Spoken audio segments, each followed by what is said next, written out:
Uh, Mohon izin saya berdiri Bapak Ibu. Baik, Bismillahirrahmanirrahim. Assalamualaikum warahmatullahi wabarakatuh. Ya, selamat sore. Mohon maaf saya agak kurang confidence kalau duduk, jadi saya mohon izin untuk berdiri. Baik, sebelumnya saya perkenalkan diri dulu. Uh, Nama saya Januari Lesmana. Saya alumni S1 Fakultas Ekonomi dan Bisnis tahun 2011, S1-nya, kemudian S2-nya di MM pada tahun 2013.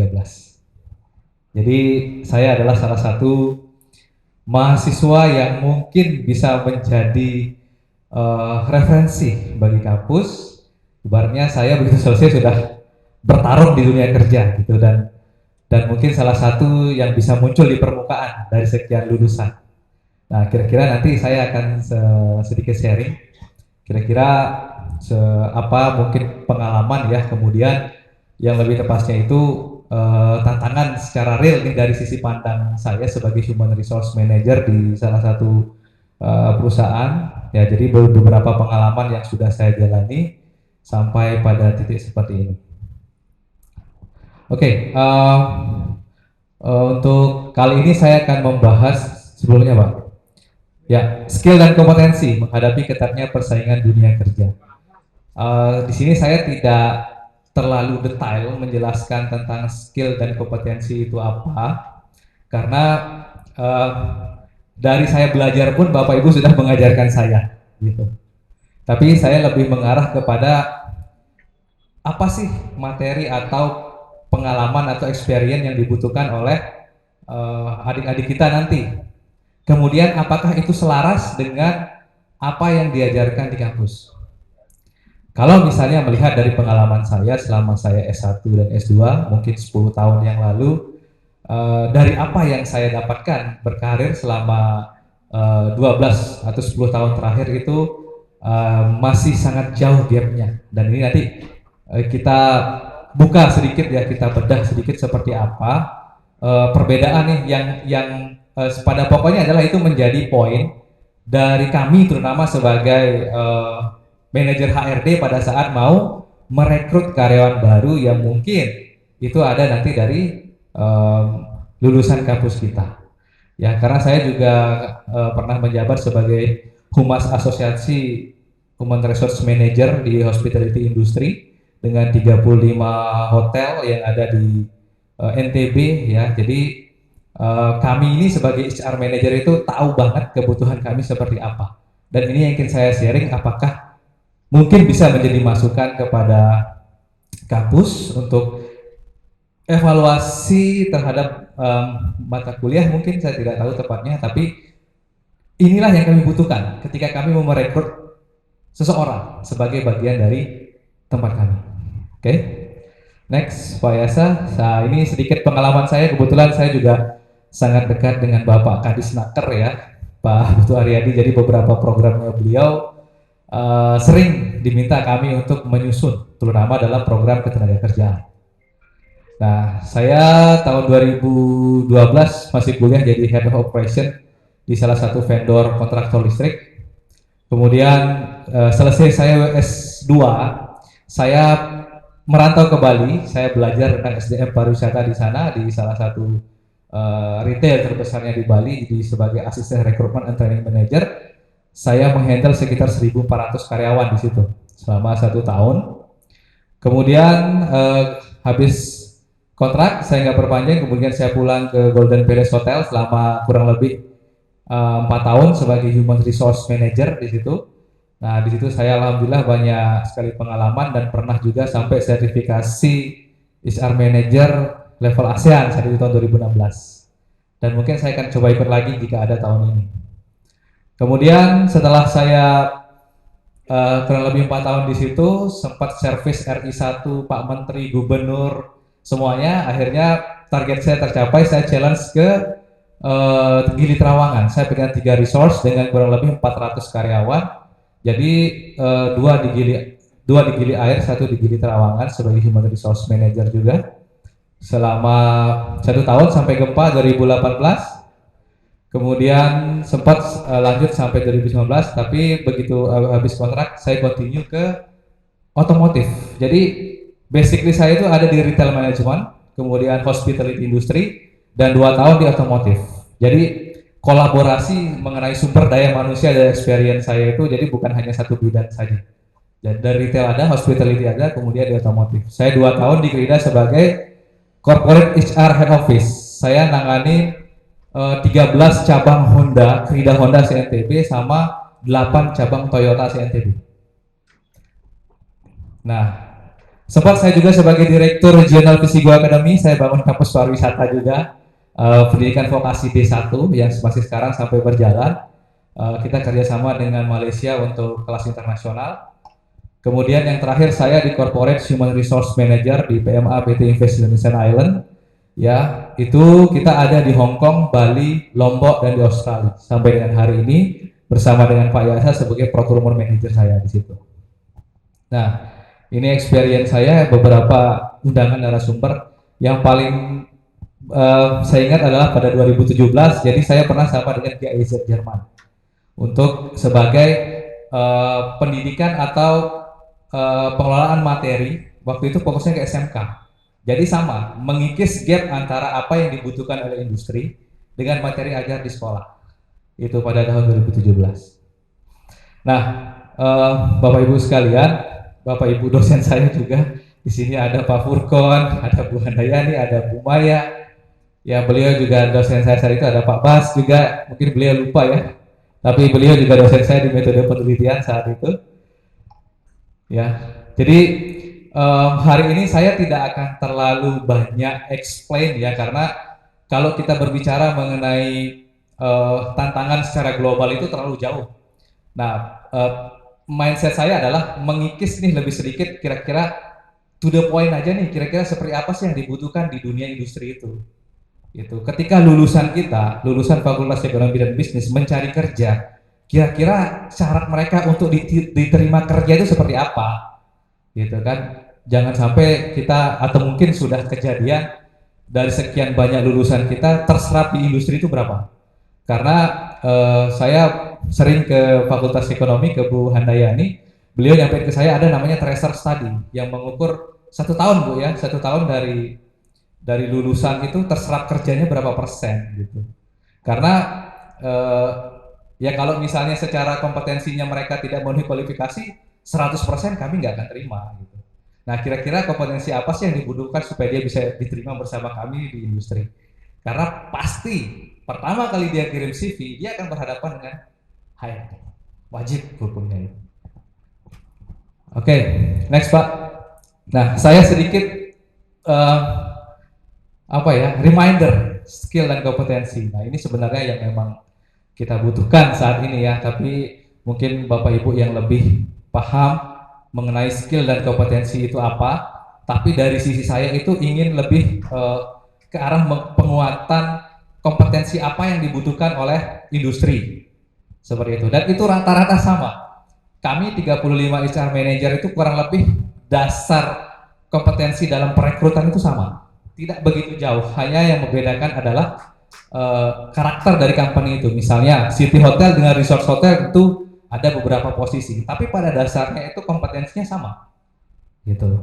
Nah, jadi sedikit saya sharing tentang skills yang menurut definisi yang dari pengalaman saya, yaitu mengacu pada kemampuan atau keterampilan yang dapat dipelajari seperti berkomunikasi, solving problem, masalah teknis dan lain sebagainya. Nah, kalau kompetensi itu kombinasi tentang pengetahuan, keterampilan, dan sikap. Jadi misalnya kemampuan analisa, pengetahuan tentang industri, beradaptasi. Nah, itu kadang memang tidak diajarin, tapi itu sangat penting ketika dia nanti memulai di dunia kerja.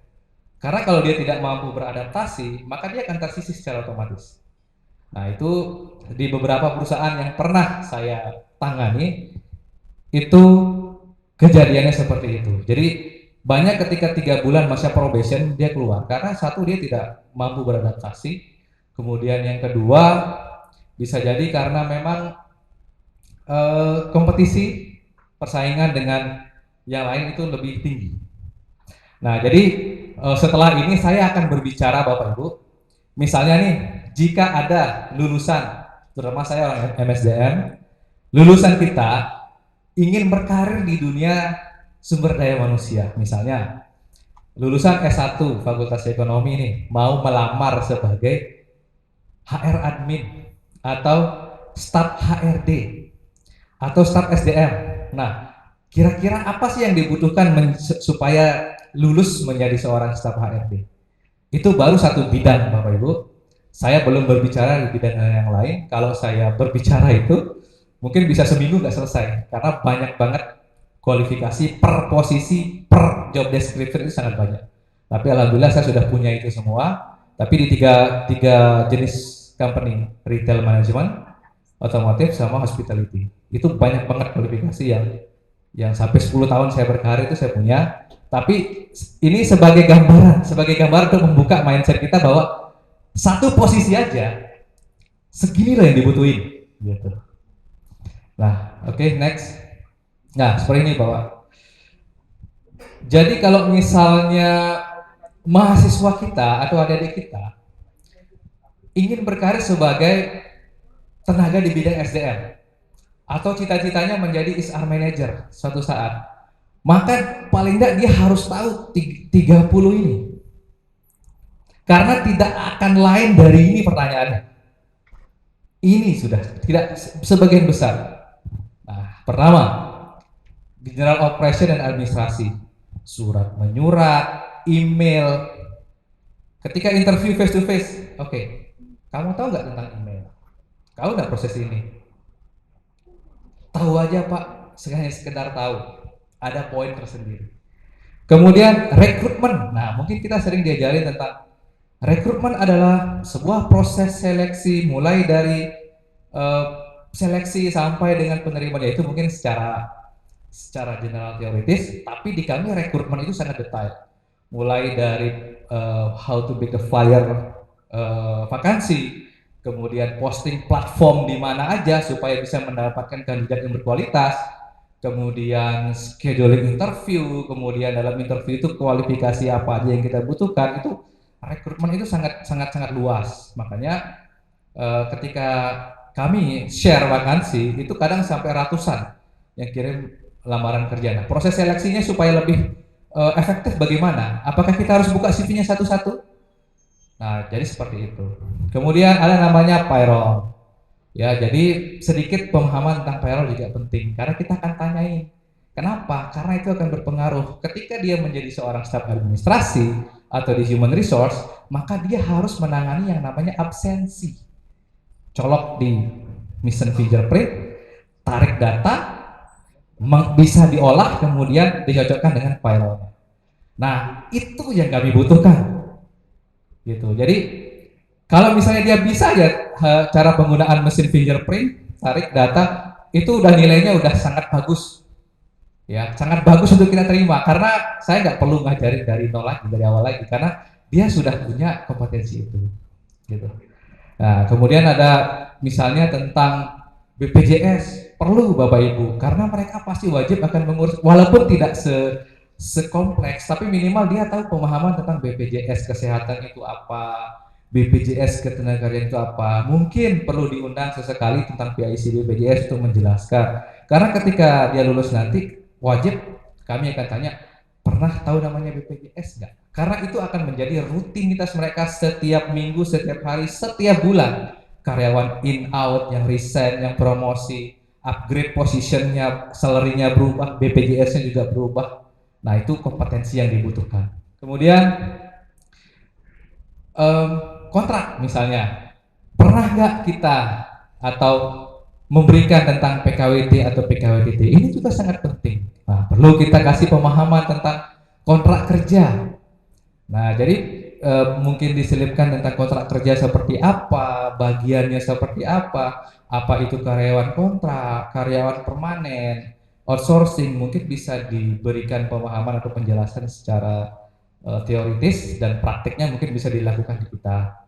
Misalnya nih dengan magang. Nah, saya sangat apresiasi kemarin dari Bu Kajur mengirimkan anak magang kepada kami di Invest Island. Itu ada 5 orang yang sudah mau selesai dan ada yang sudah selesai. Nah, dan mereka kita ajarin bagaimana yang betul-betul sesuai dengan di industri.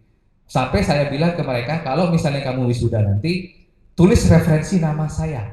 Siapa HRD tempat kamu nanti interview, kasih tahu aja saya. Atau kasih tahu HRD-nya. Karena kami ini lingkungannya ya itu aja. Nggak jauh beda, itu aja. Oh, Pak Heri, ya pasti nanti kita akan kontak. Saya pastikan akan rekomendasi. Misalnya, oh ya dia pernah magang di saya, anaknya bagus. Itu salah satu power di luar dari kompetensi yang dibutuhin sebenarnya. Tapi itu sangat penting. Nah, selanjutnya ini Bu, Bapak Ibu ya, termasuk juga Undang-Undang Ketenagakerjaan ini perlu sebenarnya diberikan pemahaman materi tentang Undang-Undang Ketenagakerjaan karena itu akan mengatur cuti karyawan, sakit, ketika ada kebijakan karyawan yang saudaranya menikah, orang tua atau keluarga terdekat meninggal, itu aturannya berdasarkan Undang-Undang Ketenagakerjaan. Karena kami pasti akan tanya itu. Pernah nggak? Tahu nggak kamu tentang Undang-Undang Ketenagakerjaan?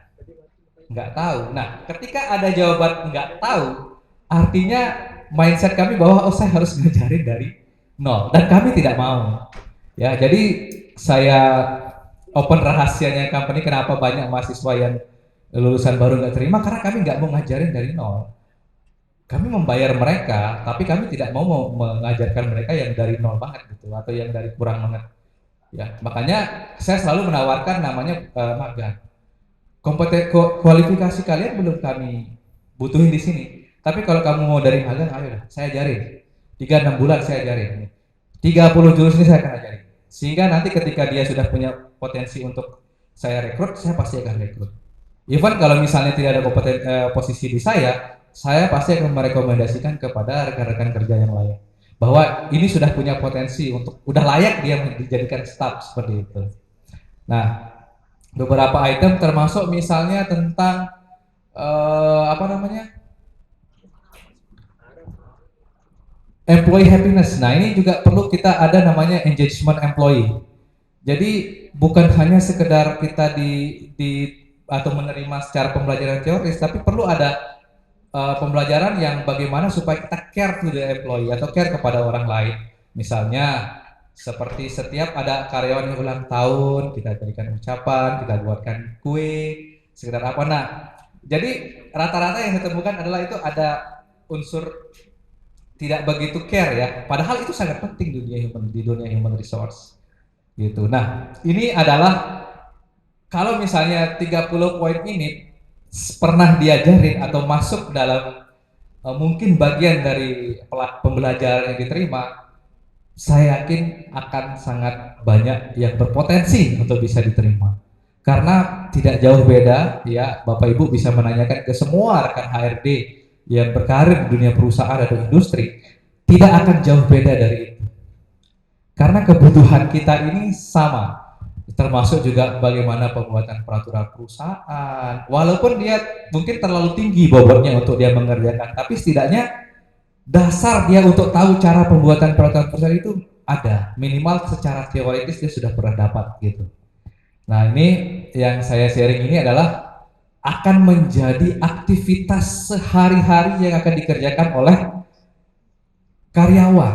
Nah sehingga kami menginginkan ini juga mereka tahu atau adik-adik kita sebagai lulusan di Fakultas Ekonomi dan Bisnis ini tahu tentang yang ini atau mungkin setengahnya saja karena tetap akan ditanyakan hal yang itu ketika kita interview nih, terutama di bagian SDM pasti kita akan tanya oke, apa yang kamu tentang MSDM, kemudian skill apa yang kamu punya, kompetensi apa yang kamu punya, terus kita gali karena ya kami memberikan gaji yang tidak kecil menurut saya, pasti di atas UMK, jauh di atas UMK salarinya, dan kami tidak mau membayar itu dengan hanya sedikit kompetensi yang mereka punya gitu.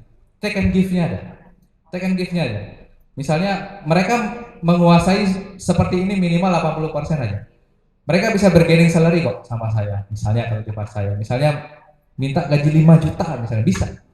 Walaupun dia fresh grade bisa. Karena oh dia sudah menguasai ini. Tinggal misalnya saya nih mengarahkan dia.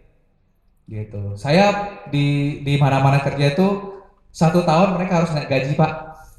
Prinsip saya, tapi harus ada achievement yang mereka kerjakan. Gitu, dan achievementnya itu tidak lebih jauh dari ini. Saya pasti setiap Desember akhir tahun saya akan ajukan kenaikan gaji bagi yang memang saya rasa kompetensinya sudah bisa. Nah ini pasti saya ajarkan Pak, wajib hukumnya saya ajarkan karena mindset saya adalah saya harus kaderisasi. Ya jadi saya ingin menciptakan manajer-manajer HRD berikutnya nih, gitu, yang punya kompetensi mungkin yang lebih besar dari saya. Tapi minimal saya harus mengajarkan mereka dasar-dasarnya mencapai titik itu seperti apa. Gitu. Jadi kurang lebih Bapak Ibu inilah gambaran, ada namanya general affairs, bagaimana job description, job offer, resignation procedure, ini akan wajib mereka kerjakan. Wajib hukumnya, tidak mungkin tidak dikerjakan. Kecuali perusahaan itu tidak ada yang resign selama bertahun-tahun, ya dia nggak akan kerjakan resignation procedure. Tapi kan tidak mungkin, kecuali mungkin yang ASN ya atau di pemerintahan kan nggak mudah mengajukan resign. Tapi kalau di perusahaan kan, misalnya nih dapat offering di tempat lain, ya dia otomatis akan resign di tempat sebelumnya. Nah makanya saya bilang kenapa ini wajib, karena ini akan dilakukan setiap hari. Absensi dan annual leave, cuti, berapa jumlah cuti dalam 1 tahun, ada nggak extend cuti, kemudian cuti public holiday apa aja, itu kami sering tanyakan. Karena itu nanti akan menjadi pekerjaan mereka sehari-hari.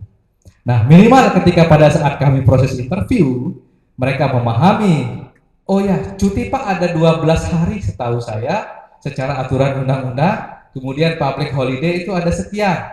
Itu adalah nilai yang sangat bagus untuk mereka punya peluang diterima. Gitu. Nah, kemudian tools platform rekrutmen perlu juga, karena misalnya nih ada namanya LinkedIn, ada namanya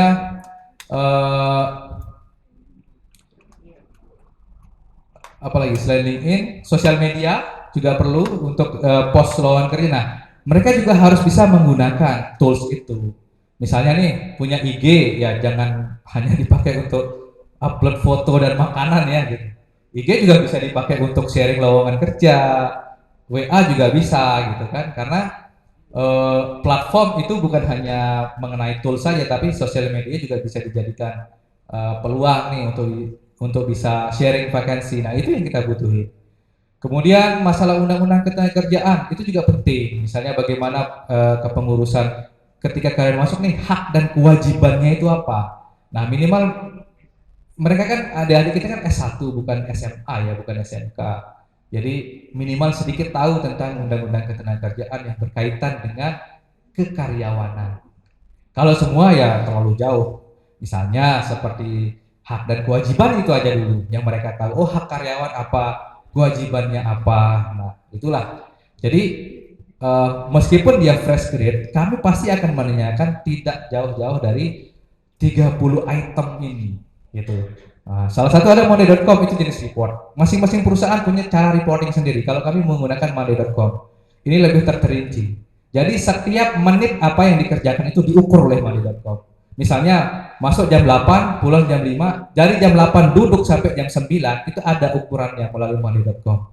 Jadi nanti itu ditarik setiap bulan oleh departemen head masing-masing, mereka akan melapor ke saya sebagai poros utama dari reporting performance employee. Jadi ketika saya cek nih, Budi hari Senin sampai hari Jumat ngapain aja di situ di monday.com ada. Gitu. Jadi setiap menit dari yang dikerjakan itu ada. Nah kita nggak tahu toolsnya di tempat yang lain seperti apa, kita nggak tahu. Tapi di tempat kami itu menggunakan monday.com untuk reporting. Jadi tidak ada istilahnya like and dislike. Saya suka ini, ya udah saya promosi, nggak bisa. Jadi raportnya itu mereka yang create sendiri. Ya, jadi mereka layak dinaikin gajinya, layak dipromosikan itu berdasarkan dari hasil reporting mereka yang mereka input every day, every minutes di dalam jam kerja yang mereka kerjakan. Nah, oke, next Pak Yasa. Nah, kemudian sedikit saya sharing tentang kalau misalnya mau mencapai level manager, kira-kira seperti apa nih yang kita butuhin gitu. Nah ini 15 kompetensi nih. Jadi misalnya ketika ada adik-adik mahasiswa kita yang berkarir di dunia SDM dan mau melangkah menjadi duduk di level manajerial atau manager level, yang artinya ya secara income sudah sangat bagus gitu. Mereka harus punya ini, how to create struktur skala upah, menyusun skala upah, budget plan, kemudian how to use the payroll and salary, wajib karena gaji semua ya ada di HRD. Kemudian training and development program, kemudian ada recruitment and selection, cross cultural management karena kami di PMA ya, jadi director marketing kami dari Italia, director finance kami dari Prancis, owner kami yang pertama dari Belgia dan yang kedua dari Liverpool. Jadi saya harus menerapkan cross cultural management untuk menyesuaikan karena jelas budaya kerja mereka nggak sama dengan kita. Jadi supaya mengikis gap antara manajemen culture di dalam perusahaan itu, saya membuat sistem namanya cross cultural management untuk mengikis supaya minimal apa yang menjadi target kinerjanya dari bos-bos dari bule ini bisa terkejar dari karyawan lokal seperti itu. Kemudian talent management ya jelas ini untuk mengukur kemudian karyawan potensi yang kita bisa promosikan. Nah ada namanya legalitas pasti, BPJS pasti, leadership jelas karena pressure-nya itu sangat tinggi. Ya sama bule itu sangat tinggi banget pressure-nya. Nah ini perlu dipelajari ya Pak Yasa ya. Kemudian peraturan perusahaan, semua wajib perjanjian kerja bersama, ada PKWT, PKWTT outsourcing, kemudian ketenagakerjaan dan undang-undang cipta kerja sama dengan sistem, human resource information system. Jadi kalau misalnya nanti mau mencapai level manajerial itu minimal 15 kompetensi ini. Dan ketika sertifikasi kompetensi juga ini yang diujikan. Nah, maksud saya di sini adalah supaya saya karena memang kebetulan alumni S1 S2 yang juga ibaratnya nih mahasiswa yang terlempar ke dunia kerja, kemudian alhamdulillah bisa muncul ke permukaan ya. Nah, selama saya dari bawah ke permukaan itu, inilah yang menjadi sebuah kesimpulan yang saya rangkum untuk ibaratnya memenuhi kira-kira cara menghadapi tantangan dunia kerja. Ya kurang lebih seperti itu. Karena saya sebagai orang yang interview pertama kali nanti ataupun sampai billing dia, kasih dia kontrak, pasti akan menanyakan dari pertanyaan yang tadi. Nah, next Pak Yasa. Nah, Bapak Ibu, sedikit juga saya sharing mengenai kira-kira nih lowongan kerja apa yang sering ada. Gitu. Biasanya kan lulus nih, sumber daya ada. Nah, tapi kalau sumber dayanya ada kemudian lowongan yang tersedia tidak sesuai dengan kualifikasi sumber daya, saya yakin nggak bisa terserap. Nah, sekarang saya akan memberikan sedikit gambaran kira-kira lowongan kerja di NTB terutama yang sering dibuka atau yang sering ada yang bisa membuat lulusan dari adik-adik kita ini bisa terserap. Nah, jadi biar nggak misalnya begitu lulus banyak, wah siapkan lamaran kerja 50, apply sana, apply sana, apply sana, apply sana. Itu kan gak efektif. Nah ini saya sharing yang sering tapi sesuai dengan pengalaman saya. Saya akan sharing di 3 jenis company. Ada retail management, kemudian hospitality, sama otomotif. Nah karena yang saya tahu perusahaan besar ya itu aja. Krida jelas salah satu perusahaan otomotif paling besar di Lombok. Hotel pasti paling banyak di sini, banyak hotel bintang 3, bintang 4, bintang 5. Dan mungkin paling banyak serapannya. Retail, apalagi retail itu ada Alfamart, Indomart, M-Mart, itu yang berkaitan dengan penjualan produk. Tapi ya saya secara pribadi nggak mau dong mahasiswa kita jadi pramuniaga gitu. Minimal dia duduk di back office atau manajemennya. Gitu. Cukuplah yang SMA, SMK di bagian operasional di pramuniaganya, di bagian kasir, di bagian store-nya gitu. Tapi untuk adik-adik kita ini di back office-nya, di kantornya gitu. Supaya ada apresiasi dari gelar yang dia punya. Biasanya kan masa sih S1 sarjana kerjanya di toko, jadi kasir di sana. Walaupun banyak sih yang bekerja sebagai bos itu, tapi saya secara pribadi menginginkan adik-adik kita ini kalaupun bekerja di dunia retail itu di back office atau di manajemennya. Nah, ini beberapa contoh Bapak Ibu ya. First ini yang pertama ya. Nah, jadi kalau di dunia hotel dan resort itu back office atau manajemen ini yang sering dibuka lowongannya. Lowongan kerja yang sering dibuka. Ada di human resource, ada HR admin, ada recruitment and training staff, ada HR koordinator, asisten HR manager sama HR director. Nah, saya nih yang berkarir di dunia SDM, dunia HRD, ketika saya mau merekrut HR admin, minimal dari 30 kompetensi itu akan saya tanyain. Pasti saya akan tanyakan, terutama hal yang mendasar mengenai standar seperti absensi dan cuti, kemudian pengetahuan dia tentang kontrak kerja seperti itu. Pasti saya akan tanyakan karena kami itu yang kami butuhkan. Nah, kemudian di finance nih, terutama untuk yang bidang manajemen keuangan atau accounting. Ya, jadi di accounting itu posisi yang dibuka itu sering namanya akun payable atau kita sering sebutnya namanya AP. AP. Kemudian akun receivable, purchasing, store receiving, bookkeeper, dan chief accounting. Ini industri membutuhkan ini. Ini yang sering dibuka. Jadi secara general di lulusan accounting di S1 saya nggak tahu apa spesifik mereka. Tapi ketika mereka dunia kerja, ini yang dicari Pak. Akun payable, akun receivable, purchasing, store receiving, bookkeeper, chief accounting ini yang akan tersedia di dalam lowongan kerja. Gitu. Kemudian sales marketing ya, mungkin yang jurusan manajemen marketing bisa sebagai eksekutif, bisa sebagai admin juga. Jadi dia nggak jualan, dia hanya merekap administrasi marketing penjualan aja. Kalau di tempat kami Bapak Ibu marketing nggak jualan.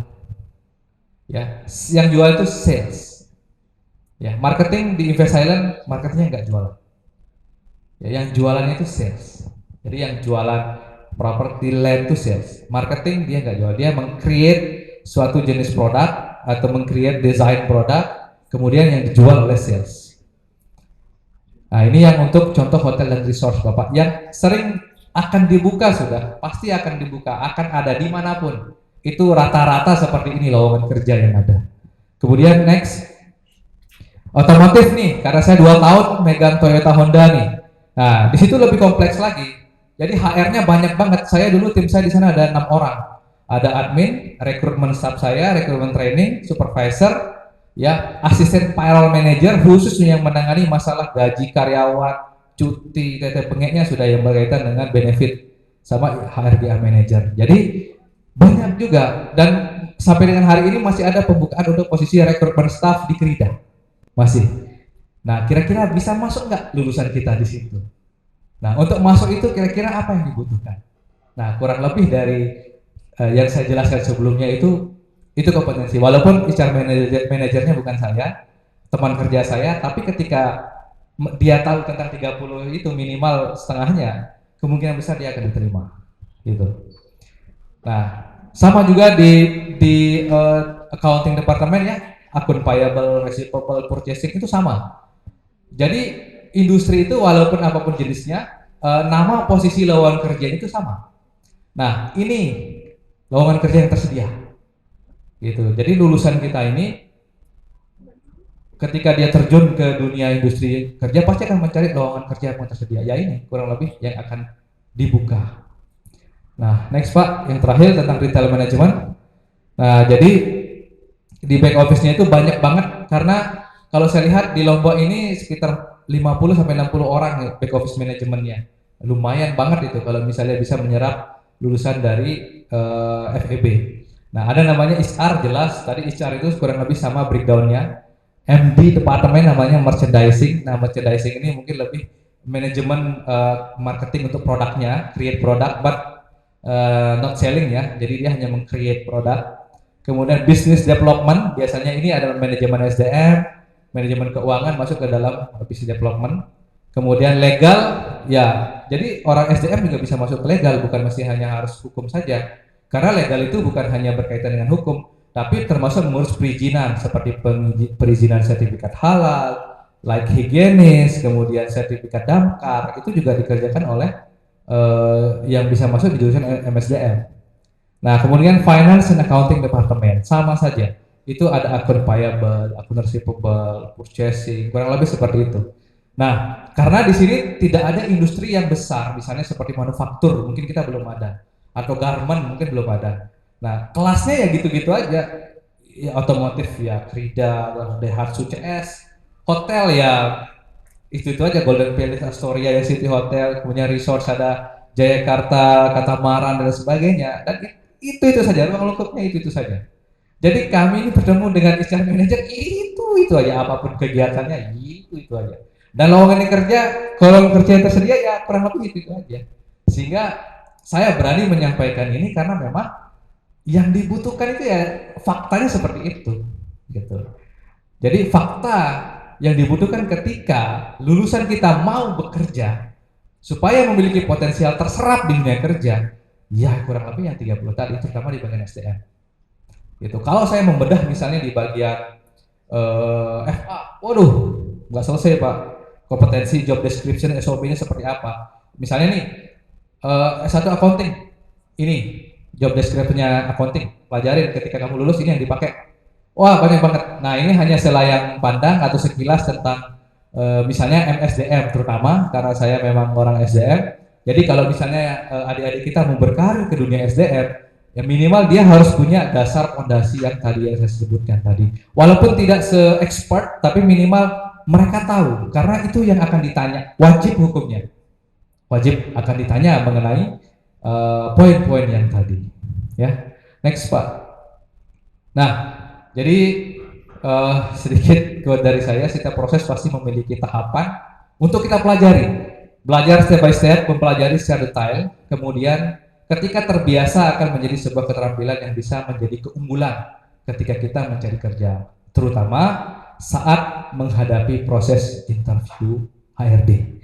Nah, pertanyaannya, sudahkah kita memberikan bahan kompetensi itu untuk dipelajari, dipraktikkan sebagai bekal bagi para sarjana muda untuk menghadapi ketatnya persaingan di dunia kerja.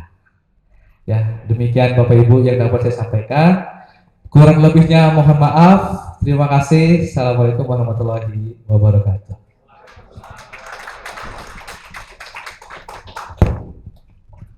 Terima kasih kepada Pak Januari Lesmana. Baik, mungkin sebelum kita sesi diskusi, mungkin ada tambahan dari Pak Yasser. Silakan Pak. Selamat sore.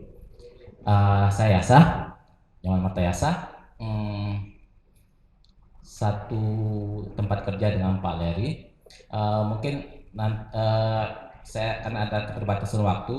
Mungkin saya akan tidak memaparkan satu persatu. Ini saja yang menjadi concern saya. Ini yang sering terjadi. Tadi kalau Pak Leri dari aspek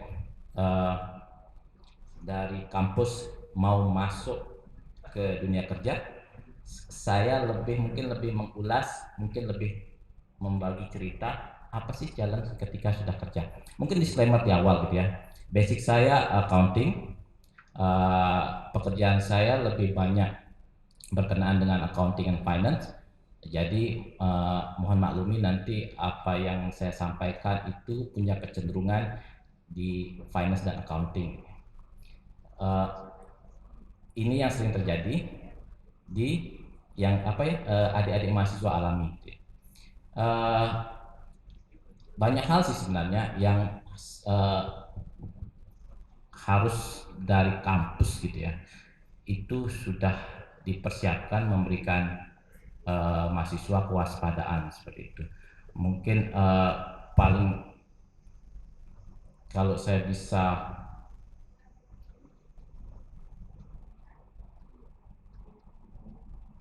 saya singkat aja gitu ya biar terstruktur. Ini penyesuaian keterampilan dengan kebutuhan pasar, sangat ada gap antara apa yang kita semua tahu masalah ini, antara kebutuhan dunia kerja dengan kebutuhan dunia kerja dengan apa yang dihasilkan kampus.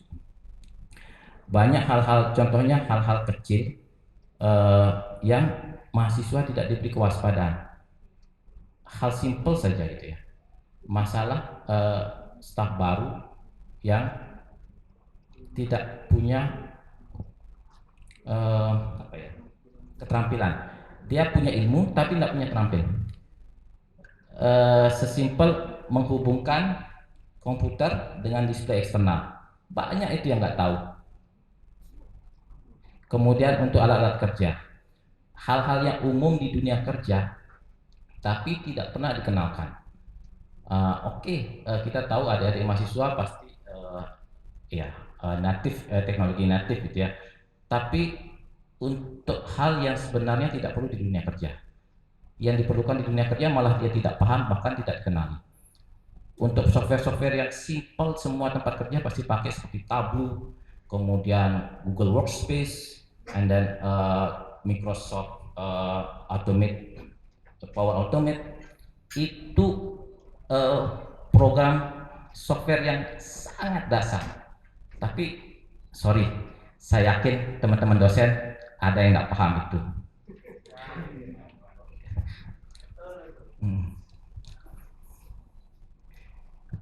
Persaingan kerja mungkin sudah dibahas tadi. Kemudian kesempatan kerja yang terbatas. Harus diingat bahwa lulusan Fakultas Ekonomi Unra itu kan harus bersaing juga dengan lulusan dari fakultas bahkan universitas lain dari provinsi lain.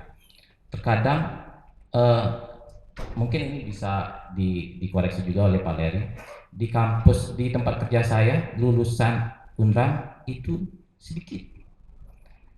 Kebanyakan dari luar. Bahkan kami pun harus bersaing dengan foreigner. Jadi kewaspadaan itu karena ada pesan tadi sebelumnya, ya tolong sedikit keras gitu ya. Sepertinya gitu ya, jangan berpikir teman-teman dosen di kampus bahwa mahasiswa yang tamat ini akan menjadi dosen juga, akan bekerja di bidang pendidikan juga. Enggak. Karena apa? Di kampus kita diajar disiplin ilmu, tapi di tempat kantor gitu ya, kita harus disiplin kerja. Beda disiplinnya gitu. Ini kebutuhan pengembangan keterampilan berkelanjutan. Mungkin ini yang perlu didorong gitu ya, adik-adik mahasiswa untuk main lebih jauh. Dan untuk bisa main lebih jauh ya perlu difasilitasi lewat workshop, mungkin ikut bootcamp atau seminar, dan hal-hal yang entah itu workshop atau bootcamp atau seminar yang berkualitas jarang yang free, pasti berbayar. Rugi bandar kalau panitia bootcampnya ngegratisin gitu. Jadi paling tidak tolong fasilitasi mahasiswa untuk bisa ikut seperti itu. Masa dosennya aja yang ikut seminar, mahasiswanya nggak pernah gitu ya. Nah ini perbedaan budaya kerja. Mungkin ini lebih kasuistis ya. Di tempat kami, contohnya tadi pagi saya ke kantor pakai celana pendek, kaos oblong, simple. Cuman seperti Pak Leri bilang, pressure kerja itu tinggi. Tidak ada di KPI kami kerapian kostum ke kantor, nggak ada. Yang penting kamu penuhi KPI, udah kamu lakukan semua kerjaan kamu, udah itu cukup. Nggak ada seremonial, nggak ada. Bahkan dulu sebelum kerja di sini pagi, kalau kita kan apel itu kan kayak briefing lama gitu ya. Kalau dulu PMA juga kumpul briefing. Oke, briefing, ada masalah? Angkat tangan. Kalau nggak ada, oke, clear. Report satu-satu apa yang mereka kerjakan hari ini. Setelah itu sore mereka report lagi. Simple briefing. Nggak ada, sorry ya buat anak, nggak ada selamat pagi, nggak ada. Briefing cepet. Kemudian briefingnya pun sambil berdiri, nggak ada duduk saling tunggu, nggak ada. Briefing on time. Dan mungkin buat orang yang itu cepat buat saya kaget. Ini kok sacet kayaknya. Cuman ya itulah, itu salah satu contoh disiplin budaya kerja yang harus kepada mahasiswa diberikan kewaspadaan gitu ya. Kamu akan masuk ke dunia yang berbeda gitu ya. Karena dunia kampus berbeda, dunia kerja juga berbeda. Ya Wakanda Konoha lah. Seperti itu. Kemudian isu ekonomi makro. Ini mungkin tidak bisa, cuma perlu diwaspadai aja gitu ya. Mungkin ini agak lebih ke masalah makro, jadi di luar kampus gitu ya. Ini juga akan membatasi para pekerja baru gitu ya. Saya ambil contoh gitu ya.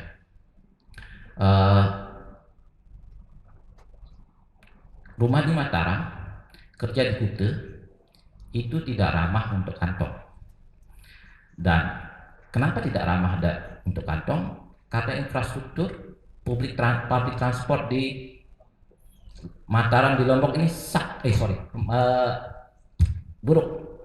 Dan ini dikeluhkan buat mahasiswa lulusan-lulusan baru yang mencoba mencari kerja. Karena kan sekarang yang lagi ramai daerah Kuto ya, sana level salary-nya lumayan ya. Cuman karena jarak jauh, jaraknya dari Mataram, katakanlah Jawa ke Mataram ke sana, itu tidak masuk lah untuk level-level fresh graduate. Jadi ya mereka mundur teratur. Mungkin ini jadi concern juga gitu ya. Mungkin buat bapak ibu dosen yang punya links ke kebijakan di pemerintah daerah, tolonglah bagaimana karena mobilisasi pekerja kalau saya lihat gitu ya, dari Mataram ke pusat-pusat ekonomi, contohnya di Kuta, cukup tinggi, sehingga buat mahasiswa pengen ke sana dapat salary yang lebih baik, perusahaan lebih baik, jadi mundur teratur. Itu yang membatasi. Jadi mereka tidak mau ya udahlah di Mataram aja lah, jubelan di sini walaupun salary-nya kecil, cuman ya itu dah daripada jauh. Ini juga dibahas jaringan dan koneksi. Ini dimudahkan dengan LinkedIn seperti itu. Jadi mungkin jaringan antar alumni itu mungkin bisa digalakkan juga. Saya nggak tahu di ikatan alumni ya, dan alumni Fakultas Ekonomi mengambil peran seperti apa. Saya juga belum tahu, tapi jujur untuk pekerjaan pekerjaan yang levelnya dengan salary yang lebih tinggi ini sangat berpengaruh, karena untuk pekerjaan yang levelnya lebih tinggi dia tidak akan sebar pengumuman di media sosial, di platform pencari kerja, enggak, karena dia biasanya mementingkan attitude daripada kemampuan dia, keilmuan. Karena keilmuan kan kalau sudah levelnya sudah tinggi, biasanya mereka sudah paham, cuman dengan cari attitude dan mannernya aja, apakah bisa bekerja dengan tim seperti itu. Dan itu hanya bisa dicari, diselidiki dari jaringan dan koneksi antar kerja. Nah, ini untuk mempersingkat mungkin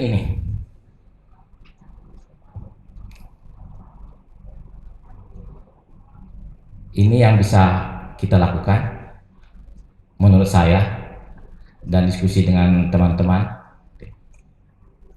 Ya, itu aja. Mungkin kembali ke moderator. Baik, terima kasih Pak Yasser, terima kasih kepada Pak Jonari Lesmana. Baik, ini sangat menarik sekali Bapak dan Ibu terkait dengan insight atau gambaran bagaimana kebutuhan daripada dunia kerja yang bisa kita selaraskan dengan kurikulum dan juga pembelajaran yang ada di Fakultas Ekonomi dan Bisnis. Terutama yang bisa kami catat di sini, dua hal yang paling penting di situ ya, terkait dengan persiapan untuk skill dan kompetensi daripada mahasiswa-mahasiswa yang FEB, termasuk juga Pak Yasa mengatakan tentang jejaring alumni tadi ya Pak Yasa ya. Baik, kalau begitu Bapak Ibu, saya akan membuka sesi pertama. Mungkin ada pertanyaan, komentar, atau saran terhadap Bapak-Bapak kita yang di depan. Silahkan Bapak Ibu. Silakan. Silakan Bu.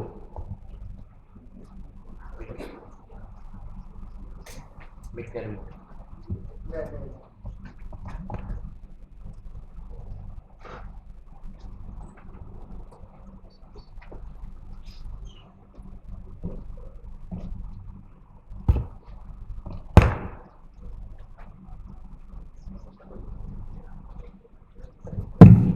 Baik, bismillahirrahmanirrahim. Assalamualaikum warahmatullahi wabarakatuh. Tadi sempat kita bincang-bincang ya sebelum mulai. Pertanyaan saya masih ingat adalah apakah dengan MBKM yang sekarang sudah diterapkan, ada enggak perubahan kualitas dari mahasiswa yang sudah tamat, yang mungkin Bapak lihat di tempat kerja, ada enggak bedanya dengan yang tidak melalui ini sistem MBKM itu? Itu pertanyaan saya yang pertama. Kemudian pertanyaan saya yang kedua, mungkin bukan pertanyaan ya, tapi semacam cerita apa yang saya lihat ketika sekolah di Copenhagen Business School. Copenhagen atau Denmark ini kan negara kecil, tapi perdagangan internasionalnya sangat aktif. Mahasiswa di tempat saya kuliah dulu S2, belum tamat saja, asalkan nilainya bagus, itu bisa memilih posisi mana. Bukan hanya sekedar berkantor di Denmark, tapi dia bisa memilih di wilayah negara mana. Bisa di Kanada, bisa di Thailand, di mana saja dia bisa bekerja selama perusahaan tempat dia mendaftar itu punya bisnis di negara lain. Nah, saya melihat bahwa mereka punya peluang kerja yang jauh lebih luas karena industrinya juga sangat maju pesat, sementara jumlah penduduk tidak banyak. Apakah sistem pendidikannya berbeda? Ada perbedaan. Kalau di perguruan tinggi memang yang waktu saya rasakan pelatihannya ya banyak studi kasus ya, dan itu sudah kita coba dengan MBKM ini. Kita banyak juga menggunakan studi kasus, apalagi sekarang ada magang gitu ya. Tapi ada mungkin yang lain yang membentuk karakter di sana berbeda.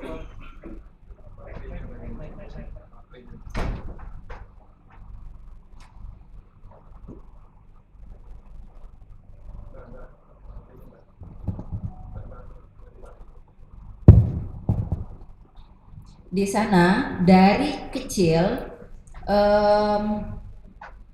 anak-anak itu tidak banyak dijejali dengan teori. Tidak dijejali dengan hafalan yang banyak, yang PR-nya juga seabrek-abrek. Di sana anak-anak belajar sambil bermain, dan betul-betul saya lihat anak saya masuk di SD atau di TK itu jauh, simple, tetapi melekat dalam pikirannya anak-anak. Jadi hukum fisika dia pelajari sambil bermain. Misalnya anak itu belajar bahwa air itu punya tenaga, menghasilkan tenaga gerak misalnya. Jadi ada dia bermain kincir di bak, dia siram kincir itu akan bergerak. Kemudian anak belajar menanam pohon kentang atau tomat, diajari dari dia mulai menanam, kemudian tiap hari mengamati perubahannya tanpa harus banyak menghafal. Tapi kita di Indonesia dari kecil, belum masuk SD saja itu sudah les membaca, ya. Dan saya heran, orang tua tuh bergebu-gebu meleskan anaknya. Dan saya coba seperti cara orang barat tidak mengeleskan anak. Tapi apa akibatnya? Saya kesulitan mencari SMP untuk anak saya. Guru-gurunya bilang, "Bu, harus dileskan, harus dileskan." Sementara di barat tidak menggunakan cara-cara seperti itu. Dan saya ingat ada teman yang dari begitu SMA disekolahkan di Inggris sama orang tuanya. Dia bercerita begini, saya ketika kelas 1 SMA, saya itu seolah-olah murid yang paling hebat, paling jago matematika. Jadi kalau guru di kelas ngasih soal, dia paling dulu angkat tangan, selalu angkat tangan, paling aktif, paling kelihatan hebat, paling brilian. Tapi seiring perjalanan waktu, ketika naik kelas 2, kelas 3, di mana kemampuan analisa itu semakin ditantang, dia bilang, saya keok, saya tidak mampu bersaing dengan anak-anak di barat sana. Ketika kuliah juga saya merasakan, tadi saya mengatakan bahwa kita banyak menggunakan studi kasus. Dosen di sana tidak banyak modelnya yang mengajari yang ini ya, yang satu arah begitu. Paling dosen itu memancing dengan satu pertanyaan sebagai pertanyaan pembuka. Setelah itu mahasiswa yang banyak menjawab, saling counter, saling diskusi. Dosen ibaratnya hanya sebagai moderator. Tapi kalau itu saya coba di sini, mati sudah. Sepi, tidak ada yang bunyi. Ini agak, kita di perguruan tinggi jadi bingung bagaimana kita mau mengadopsi cara di barat sana. Sekarang saya melihat MBKM ini mirip-mirip sudah mulai mengadopsi cara di barat. Tapi rupanya saya lihat anak-anak saya, mereka kan juga pakai Merdeka Belajar gitu kan. Ya merdekanya yang belajar kelihatannya, tapi nggak merdeka banget, nggak menumbuhkan kemampuan analisa yang kuat. Saya tidak tahu salahnya di mana, kekurangannya di mana. Ketika kita menantang mahasiswa untuk berpikir kritis ketika menyusun skripsi pun udah susah. Paling mudah adalah mencari contoh skripsi yang sudah jadi. Terjebak dengan hal-hal seperti itu. Mohon maaf kalau saya salah dalam bercerita, tapi inilah unek-unek saya. Saya melihat pendidikan di perguruan tinggi itu tidak berdiri sendiri. Dia harusnya dilihat sampai ke bawah. Gimana pun juga mahasiswa yang kita ajar di perguruan tinggi itu adalah hasil dari pendidikan di level yang di bawahnya, termasuk TK. Di TK tidak menumbuhkan kemampuan apa yang saya katakan tadi, critical thinking, kemudian menganalisa, itu enggak. Contohnya, saya alami sendiri ketika anak saya masuk TK. Pernah gurunya meminta kita membawa bunga. Saya pikir gurunya ini akan mengajarkan anak saya bagaimana tumbuhnya bunga ini. Ya, saya bawa bunga yang kecil. Karena saya pikir anak saya akan diajar mengamati pertumbuhan tanaman. Tapi ternyata begitu saya sampai di TK itu, saya lihat ibu-ibu yang lain itu bawa bunga besar-besar. Rupanya sumbangan untuk ditanam di TK itu. Jadi tidak ada pembelajarannya di situ. Jadi kayaknya memang kita harus rombak dari bawah juga. gitu loh. Ya, supaya kemampuan mahasiswa kita ketika tamat betul-betul sudah siap kerja. Jadi nggak bisa kita menyiapkan mahasiswa kita begitu tamat sudah pasti hanya dengan mengikuti kuliah 4 tahun di S1 udah pasti dia siap kerja. Perlu dilihat kemampuan berpikirnya juga harus disiapkan dari bawah, ya. Mohon maaf, itu yang bisa saya sampaikan. Terima kasih. Wassalamualaikum warahmatullahi wabarakatuh. Waalaikumsalam warahmatullahi wabarakatuh. Mungkin ditanggapi dulu langsung deh Pak Lesmana, silakan. Langsung aja. Hah? Iya. Pertanyaan kedua? Oke, silakan. Pak Sofi, silakan. Oke, makasih. Kalau saya pertanyaannya langsung, ya, mengenai motivasi kalau saya. Mas Januar, Mas Madi, pernah gagal nggak? Ya, pernah gagal nggak waktu ini dalam karirnya ini? Gitu ya. Terus waktu gagal itu bagaimana menyikapi kegagalan itu? Ini pertanyaan saya pertama. Yang kedua, kan ini jadi manajer terus ya? Pernah kecantol sama bawahannya enggak?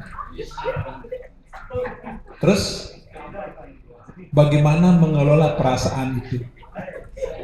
Nah, cuma 2 aja.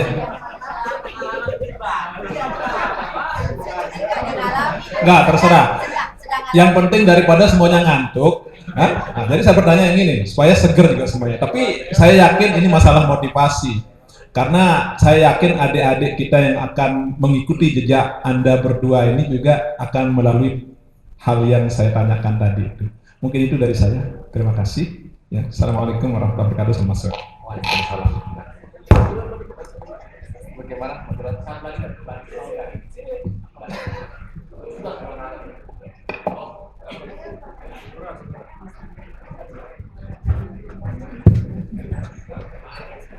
Baik, terima kasih. Assalamualaikum warahmatullahi wabarakatuh. Oke, selamat sore semuanya.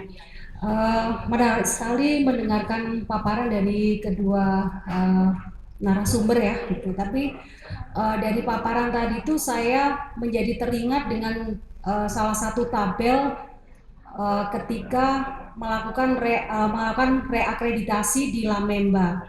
Nah, di sini saya kebetulan buka di tabel ini, tabel 16 tentang jangkauan operasi kerja lulusan, gitu ya. Nah, di sini tuh ada beberapa kolom yang menanyakan berapa sih jumlah lulusannya, yang terlacak berapa, kemudian dia itu bekerjanya di ukuran tempat kerjanya itu lokal, nasional atau multinasional, gitu. Nah, kemarin waktu kami mengisi data ini memang sebagian besar yang paling dominan itu adalah di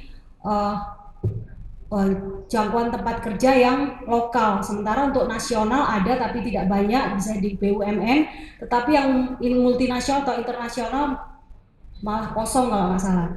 Nah, yang ingin saya tanyakan adalah ketiga kolom itu mempunyai implikasi ya. Jadi kalau dominan di lokal berarti nanti mengarahnya kan akreditasinya baik ya, itu salah satu tidak langsung seperti, tapi ini menjadi ukuran lah kira-kira membandingkannya. Kalau yang nasional akreditasinya menjadi baik sekali, kalau yang banyak yang multinasional juga menjadi unggul gitu. Nah, di Fakultas Ekonomi kan sudah mencanangkan mau mencapai unggul gitu. Nah, saya ingin tahu seperti apa pengalaman Bapak-bapak narasumber itu, apa kompetensi, karena tadi yang dibicarakan ada kompetensi ya. Kompetensi seperti apa yang bisa mendorong lulusan dari FEB ini banyak mengisi bidang-bidang pekerjaan yang setidaknya berlevel nasional maupun yang internasional, karena sebagian besar tadi yang saya lihat dipresentasikan mungkin lebih banyak mengisi yang jangkauan kerja lokal. Nah, dengan mengetahui hal tersebut artinya kan kita di kampus ya tidak hanya berteori saja, tapi kita bisa memberikan penguatan apa atau skill atau keterampilan atau kompetensi apa yang bisa kita berikan kepada para mahasiswa ini sehingga mempunyai bekal yang cukup baik untuk mengisi bidang-bidang pekerjaan yang jangkauannya tidak hanya di lokal tapi bisa nasional, atau bahkan kalau lebih bagus lagi ke multinasional. Demikian, terima kasih.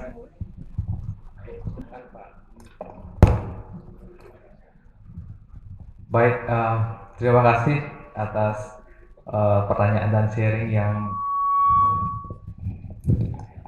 ini aja ya.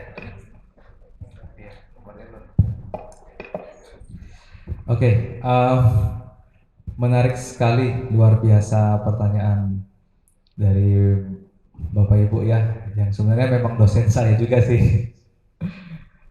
Baik, izin Pak Moderator dan Pak Yasa, saya menjawab pertama.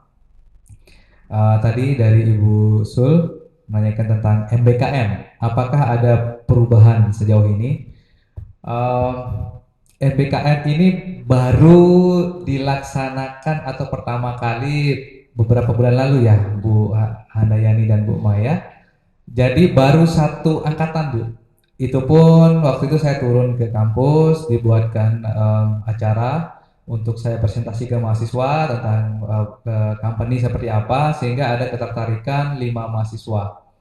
Nah, jadi kalau misalnya dilihat sekarang, faktanya untuk realitanya ini saya lebih menjawab ke arah masih proses transisi. Kenapa? Karena ini baru satu kali, ya. Kalau saya melihat dari hasilnya, karena 5 mahasiswa Fakultas Ekonomi ini saya bagi menjadi 2, 3 orang di foundation, 2 orang di office, head office. 3 anak di foundation ini malah menjadi ikon kami di foundation. Gitu. Jadi foto-fotonya itu sampai ke Eropa, karena relasi foundation kami itu ada di Belgia, ada di Inggris, di Slovakia juga ada, di Rusia juga ada, karena beberapa klien kami, investor kami itu dari Rusia. Jadi Invest Island Foundation itu menyebar ke mancanegara, dan beberapa postingan terakhir itu anak intern dari Unram yang sebagai ikonnya. Sama saya dari mana, Pak? Belgia ya. Jadi ada salah satu kita punya investor namanya Samoses, itu sangat senang sekali terhadap foundation dan itu mensupport penuh. Nah, jadi kalau misalnya dilihat ke arah foundation itu ada kelihatan. Tapi ketika di office, sisanya yang 2 orang itu masih dalam tahap proses pembelajaran. Tetapi mata pelajaran yang diberikan itu adalah real seperti apa nanti dunia kerja. Misalnya kita berikan mereka cara mendesain, deadline design, create product. Nah, itu nanti akan mereka gunakan ketika bekerja. Nah, harapan saya atau harapan kami di sini selanjutnya nanti ketika mungkin setelah berjalan 1 atau 2 tahun bisa memberikan poin signifikan terhadap kualitas lulusan. Karena pada dasarnya adalah kami mengajarkan apa yang dibutuhkan oleh industri kepada adik-adik kita selama MBKM atau selama magang di tempat kita. Cuman nanti yang perlu jadi catatan bagi kita untuk sama-sama evaluasi adalah ini kan yang magang semester 5 ya Bapak Ibu ya. Jadi mereka harus kembali lagi ke kampus untuk menyelesaikan studi. Bagaimana kalau ketika dia MBKM secara kompetensi mereka cepat belajar dan bagus, kami mau ambil jadi staff.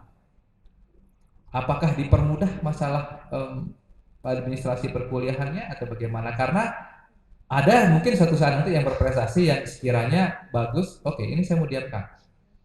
Berapa lama bisa balik ke kampus? 2 semester Pak, kami nggak bisa nunggu lama. Ya udah, kami harus cari kandidat yang lain.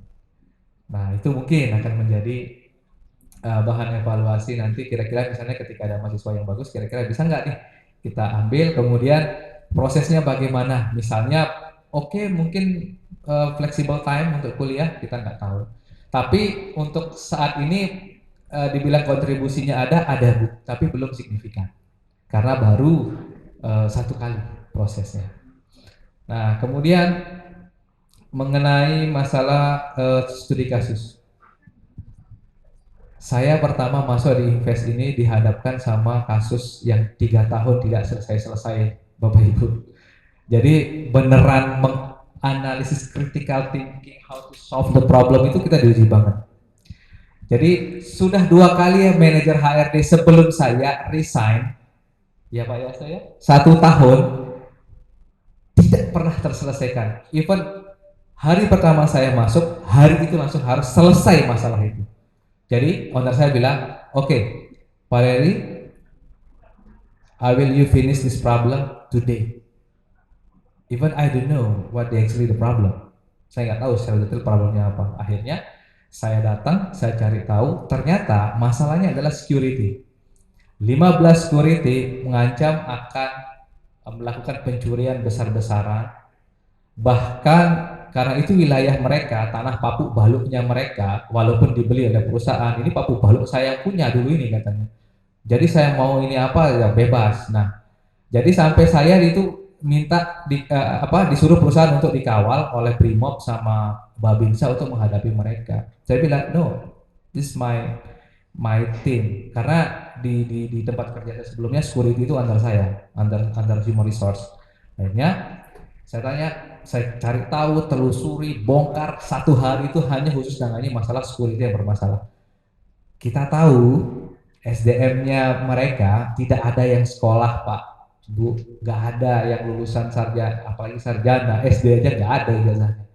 Ya, tapi yang jadi security kami adalah ex predator malam semua, gitu, ya. Jadi ketika saya datang ke lokasi itu di Perugak tempat saya itu udah parang semua 15 di sini ya Pak, Bu, parang semua di sini. Nah, jadi ditaruh di Perugak Pak Kadus. Akhirnya saya datengin, saya ajak bicara itu sampai saya sebenarnya tidak mau pakai Babinsa sama Brimob, saya pengen sendiri temui secara face to face. Tapi karena ini adalah tingkat keamanan Pak, Bapak harus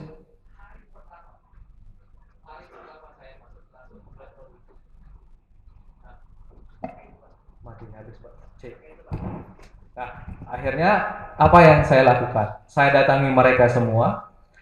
Tidak ada histori kasus sebelumnya, tidak ada penjelasan dari bos sebelumnya tentang apa kendalanya. Tiba-tiba kamu selesaikan hari ini harus selesai. Gitu.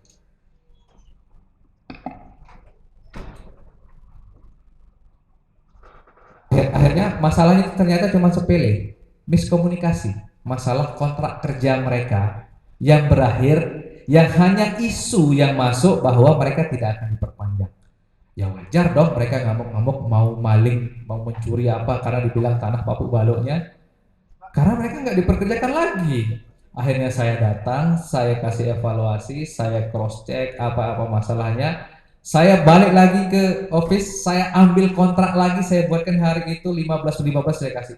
Akhirnya selesai. Tidak ada penjelasan sebelumnya karena apa, tidak ada trial apa, tiba-tiba begitu masuk selesaikan masalah seperti itu. Saya tidak mau tahu, hari ini harus selesai. Gitu kata bos. Hari first day, ya hari pertama saya masuk.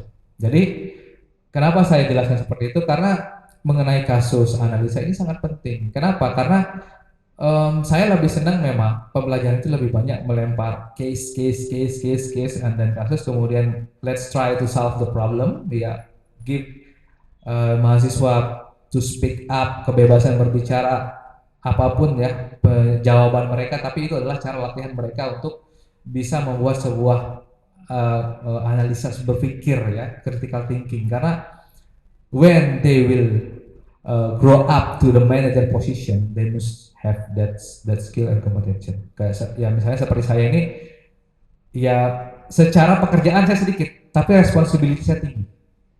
Jadi saya tidak ngurusin masalah absen, data, enggak, saya punya tim masing-masing.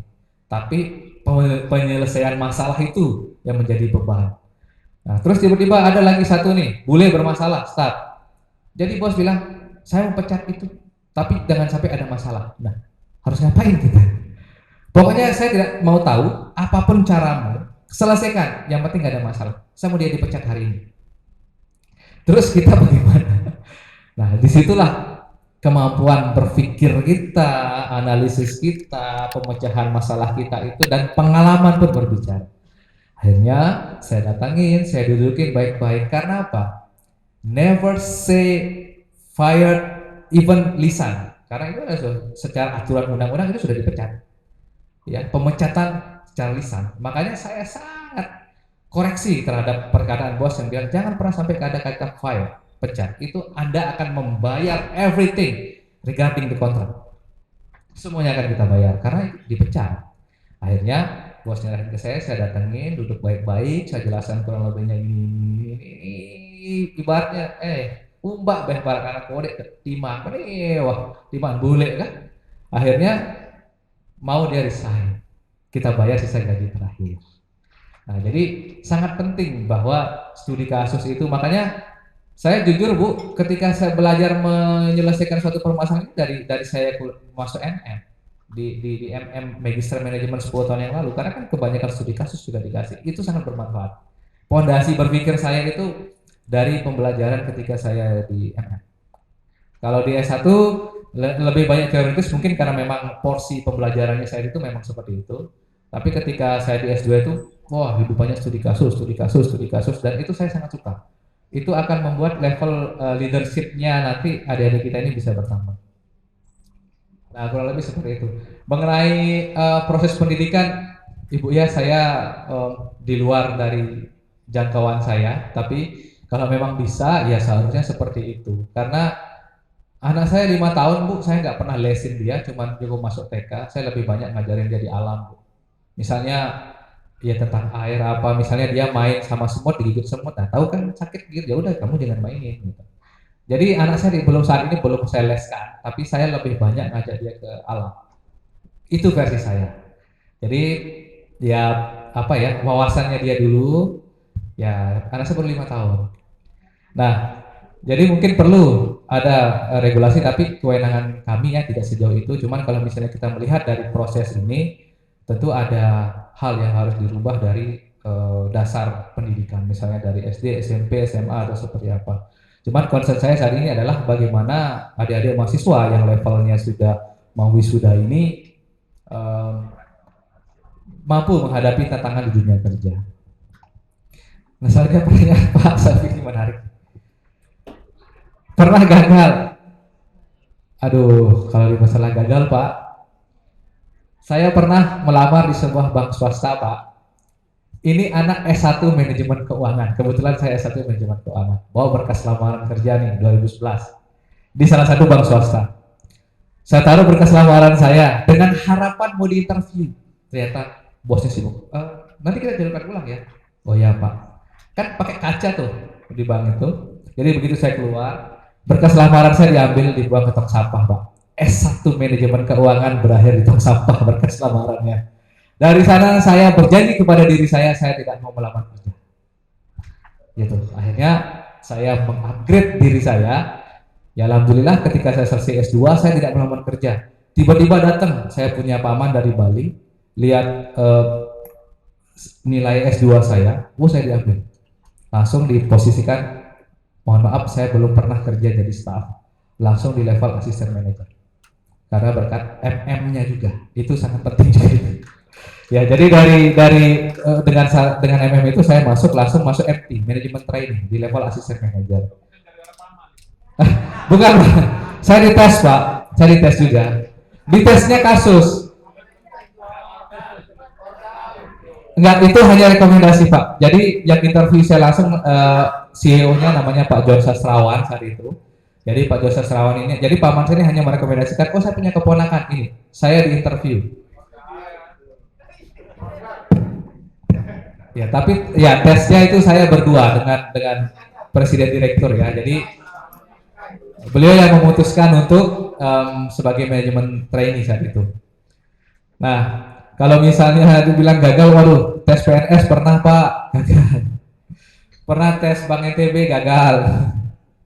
Apalagi ya, banyak pokoknya, banyak sekali saya gagal Pak. Apalagi berbisnis jatuh bangun Pak, bisnis jatuh bangun gagal. Nah, kemudian selanjutnya pernah cilok. Saya kan mohon maaf agak ganteng Pak ya.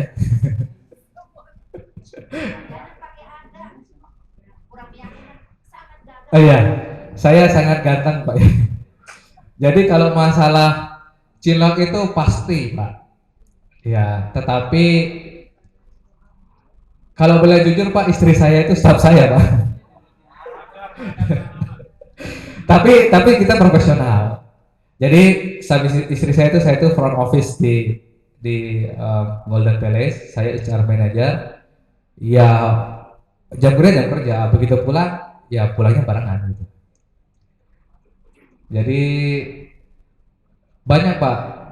Istri saya ini selama saya kerja itu pacar saya ke-8 kalau nggak salah Pak ya. Iya, jadi cinlok saya banyak banget. Jujur Pak, saya banyak banget cinloknya. Tapi ya itu profesional, pasti Pak, pasti. Tapi ya kembali ke kita nih, kan ada etika. Ketika kita di dunia kerja ya udah profesional gitu. Tapi ketika sudah selesai ya kita makan bareng, jalan bareng gitu. Nah, kalau masalah gagal tadi Pak, luar biasa.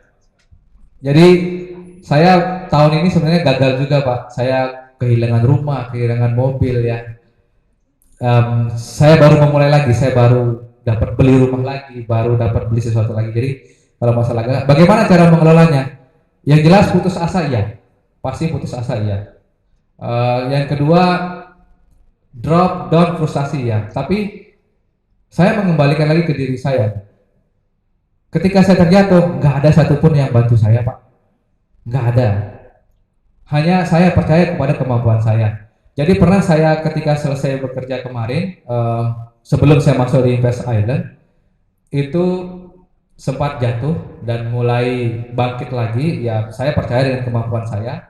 Saya melamar kerja juga sama, kirim email tapi di level manajer, akhirnya dapat di Invest Island. Nah dari hasil Invest Island saya mulai bangkit lagi.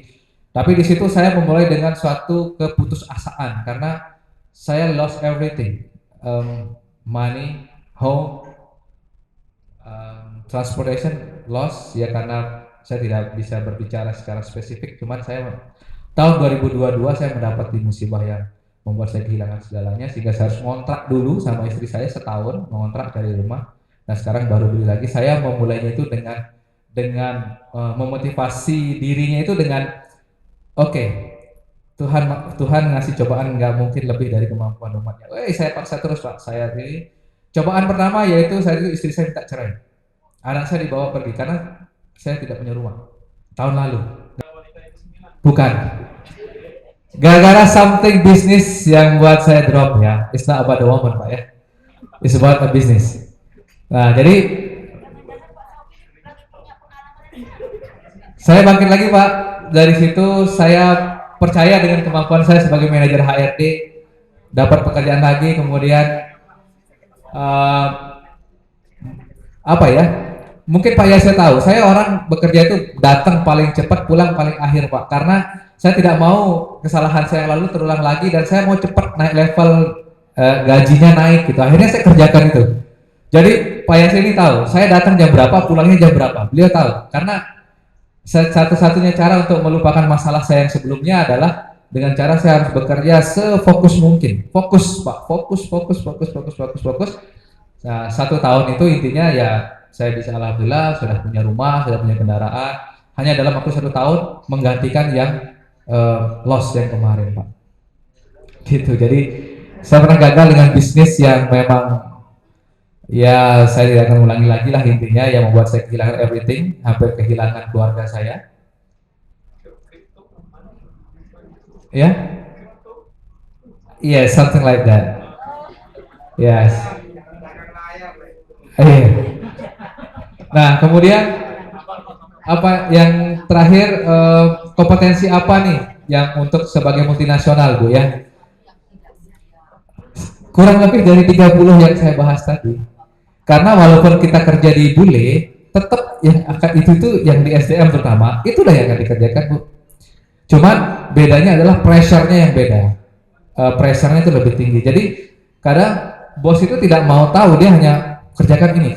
Kita yang harus mengolah nih. Tapi tupoksinya itu tidak keluar dari 30 item yang tadi. Misalnya kontrak Bu. Contoh nih, multinasional kontrak seperti apa? Kalau misalnya kontrak kerja, ya udah biasa nih, pihak pertama, pihak kedua, gajinya atau breakdownnya, masa kerjanya, hak dan kewajibannya selesai. Tapi kalau di bule beda Bu, kontraknya itu selain pihak pertama kedua dia ada allowance benefit komisi bla bla segala macam, kemudian deal-dealan khususnya itu harus tertulis detail di situ. Nah itu kontrak nasional, itu kontrak internasional.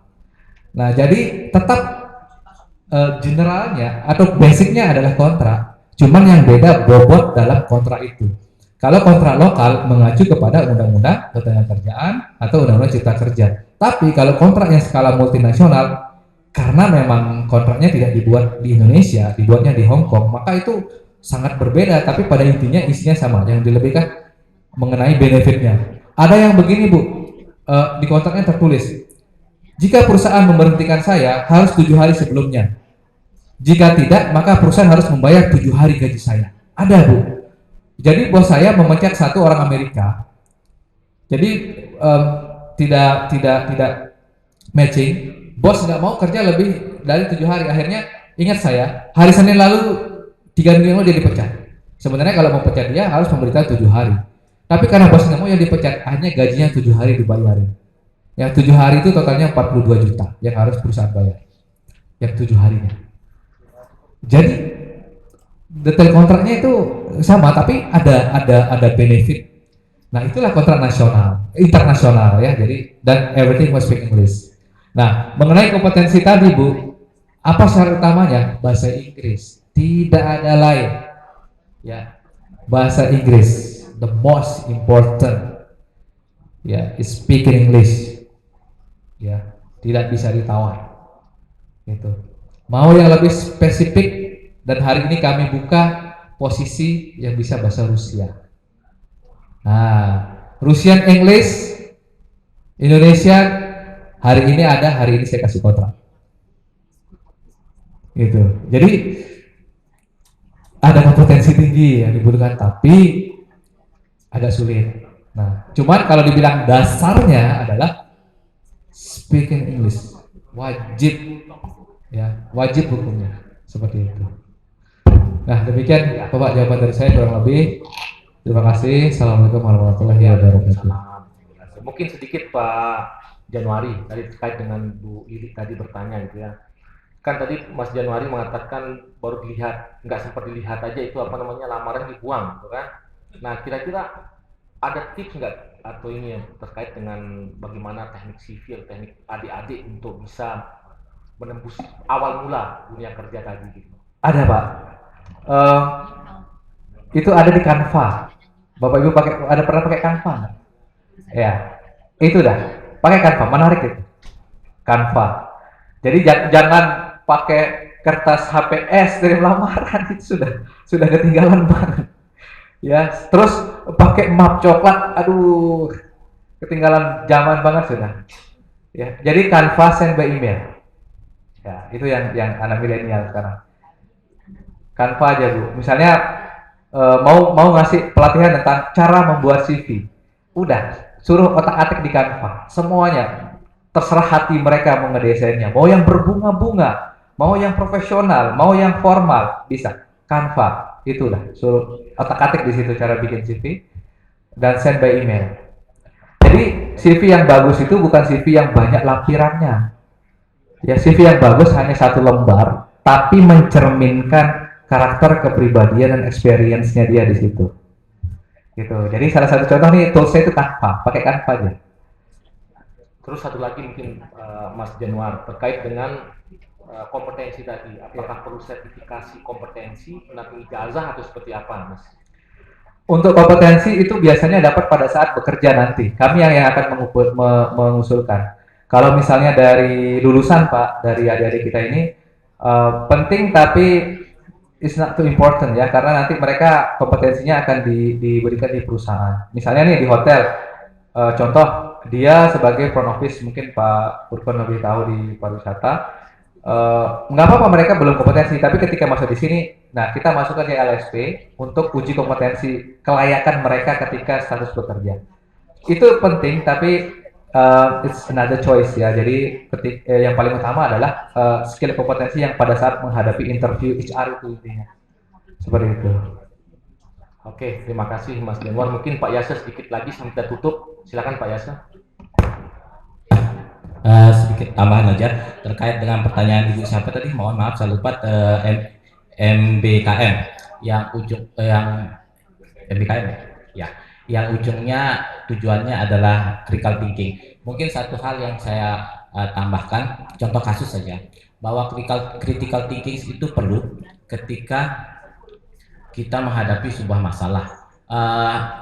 Mungkin adik-adik mahasiswa nantinya ditekankan bahwa job description kamu itu bukan hanya apa yang tertulis di KRS. Banyak kasus, saya nggak tahu ya di Unra ada program pembelajaran lintas fakultas nggak? Soalnya gini, ambil contoh, balik lagi ke akuntansi, ada sebuah transaksi didasarkan pada sebuah kontrak berjalan, kemudian ada dispute antar pihak dalam kontrak, ada dispute dengan pihak pajak, ada dispute dengan pihak regulator. Setelah di trace back, ternyata deal itu hanya di awal mengedepankan aspek accounting dan finance. Bagaimana biar bottom line di profit and loss itu kelihatan tinggi, tapi gagal mengakomodir aspek legal, aspek teknis, aspek pajak. Jadi moralnya gitu ya, moralnya saya ingin tekankan bahwa mahasiswa jangan dikasih kewaspadaan, kamu nanti urusan kamu bukan hanya accounting and finance ya, ada aspek lain yang harus kamu pelajari.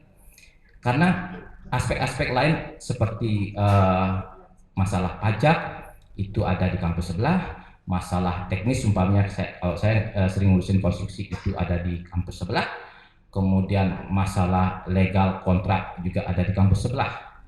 Jadi semua itu kan harus, semua aspek-aspek itu kan harus dituangkan ke dalam kontrak yang dibuat secara cakap. Nah, secara cakap ini kan ilmunya juga ada di kampus sebelah. Saya merasa teman-teman ekonomi juga harus sedikit dikenalin lah masalah aspek hukum, terutama aspek kontrak ya. Bukan berarti mahasiswa ekonomi paham ngelotok tentang lex specialis delegat legi general itu nggak usah lah gitu ya. Nanti mereka akan tahu sendiri gitu ya. Itu jadi jangan pakai kacamata dajak, saya kan orang ekonomi jadi ngurusinnya ekonomi. Enggak, kalau mereka berpikir seperti itu mereka hanya akan mengerjakan hal-hal clerical dan nggak bisa menyelesaikan masalah strategis dan kritikal. Kemudian masalah kompetensi terkait dengan jangkauan lulusan supaya multinasional. Balik lagi ke akuntansi, mungkin ini saya tidak tahu gitu ya di accounting mata pelajarannya, mata kuliahnya apa saja. Cuman harus dikenalin juga, memberikan wawasan accounting di apa ya, yang skopnya internasional seperti apa. Adik-adik accounting selain disuguhkan bukunya Zaki Baridwan, tolong dikenalkan juga oleh buku-bukunya Kiso. Karena apa? Kita harus tahu juga intermediate accounting ya. Saya sampai sekarang saya masih baca itu bukunya Kiso.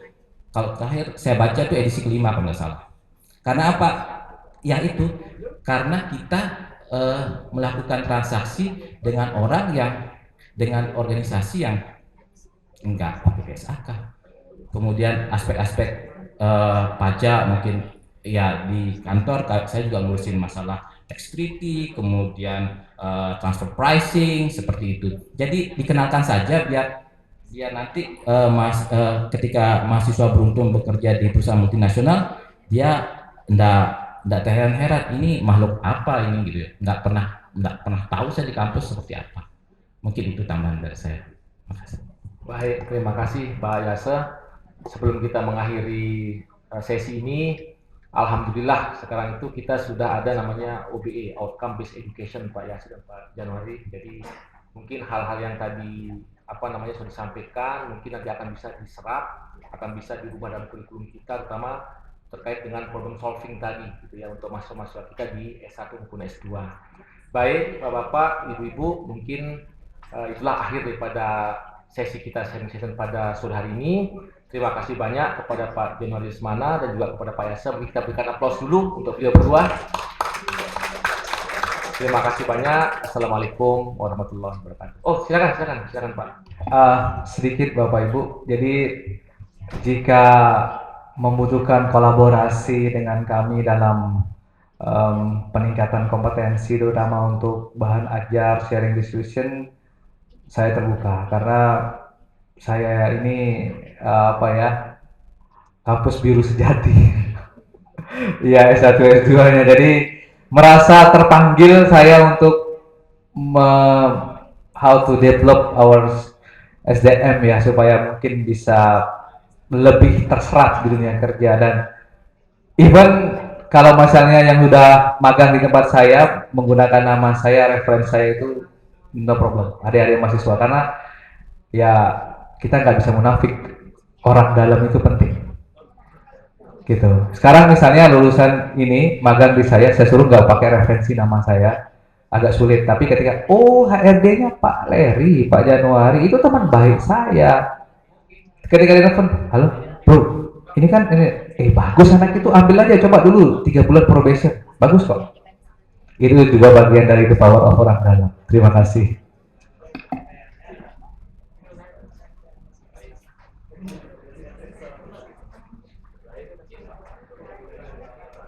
Pak Yasa, terima kasih banyak.